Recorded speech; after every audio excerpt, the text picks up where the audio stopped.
হাদি সাহারার উষার বালুতে আবে জমজম পানি, হাদি আজাদির হাসান হোসেন জান্নাতি ফুলদানি, হাদি ইতিহাস পাখি আবাবিল মুসার হাতে লাঠি,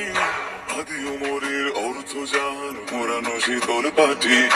হাদি গোলাপের মাতাল গন্ধ খোলাফায়ে রাশেদার,